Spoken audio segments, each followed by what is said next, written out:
Want to win your fantasy football league? You should be hoarding upside in the later rounds. That's the key. So be sure to check out my top 6 stash-worthy handcuff running backs on this channel. But we can't draft 10 running backs. We're all thirsting for upside at wide receiver late.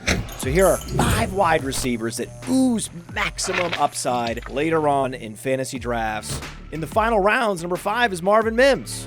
We put the deepest sleeper up on the board first. Mims was a better college receiver in the Big 12 than Quentin Johnston. He is that rare player with both a 90th percentile speed and burst score on playerprofiler.com. He came out super young, and he should have been a first-round pick after posting 2 consecutive seasons with 20-plus yards per reception at Oklahoma. He now lands in Denver, a team that is set up to be rejuvenated with Sean Payton and a humbled Russell Wilson. Tim Patrick is gone. Cortland Sutton's a bust. Jerry Jeudy's inefficiency has deteriorated year over year. Into that talent void steps Mims, who is set to start in 3 receiver sets right away and lead all rookies in receiving yards in 2023. Mims is the best option in the final rounds of fantasy drafts. The funny thing is, he's both a fantasy football sleeper and my favorite rookie of the year long shot. I have no idea why he goes so late. My job is just to soak up that value, baby. Speaking of value, both Rashad Bateman and Zay Flowers on the Ravens are both values. Rashad Bateman was a phenomenal college receiver, 36% college target share for a Power 5 school, one of the highest in history. His route inventory and hands rival Keenan Allen, but the thing is, Bateman, he runs a sub 4.5 40. He's fast Keenan Allen. Now, Zay Flowers was also a phenomenal college receiver, actually a higher dominator rating than Bateman and a faster 40 time, and he's been Bateman's equal in a few training camp practices that they've played together so far. Both Bateman and Flowers offer far more upside than that dusty Odell Beckham. Bateman has the NFL experience and goes around later in fantasy drafts, so I lean in that direction, but both guys are top sleepers in the double-digit rounds. Bateman and Flowers are also strategically important fantasy options this year, as they are the only possible number 1 wide receivers who are drafted after their team's starting quarterback. Value stacking is the path to victory, and the league-winning move in 2023 is to select Lamar Jackson in round 4 or 5, and then absolutely make sure you lock in Flowers or Bateman late. Now, number 3 is Brandon Cooks.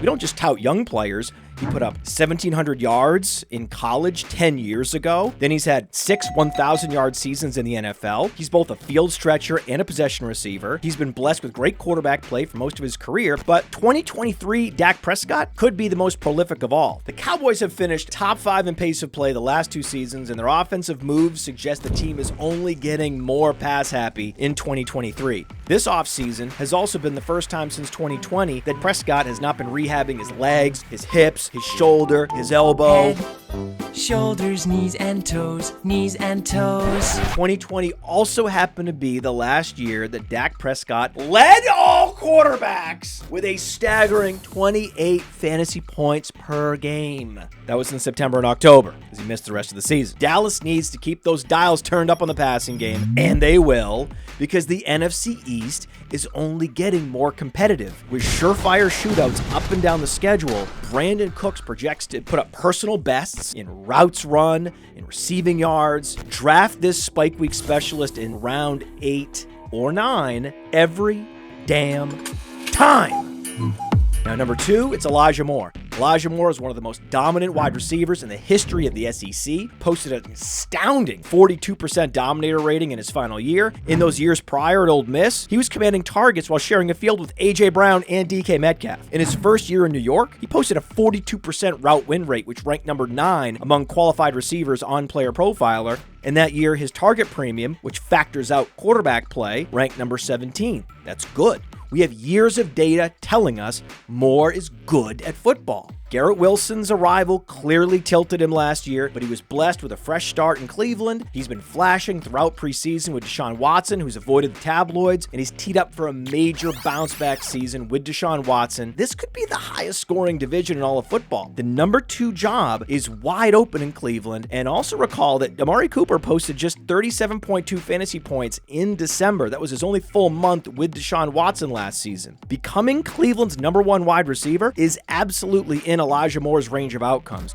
Knowing he's more comparable to Tyler Lockett, you should be exclusively acquiring upside in the second half of fantasy drafts. He is an absolute smash in round 9 And in round 10, love Elijah Moore and Sky Moore as well.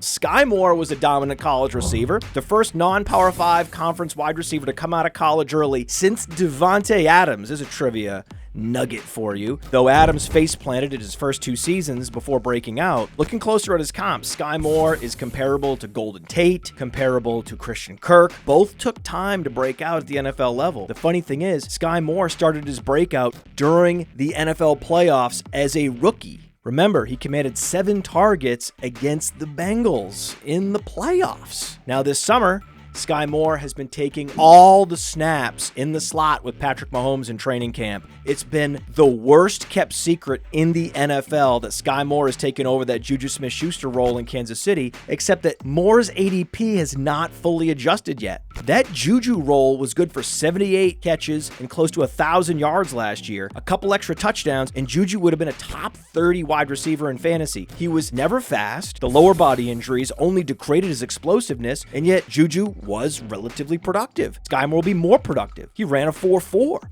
He's actually explosive. He's teed up to blow past 1,000 yards in a slot plus role with massive weekly upside in this Chiefs high-octane offense, baby. Let's get some wide receiver sleeper.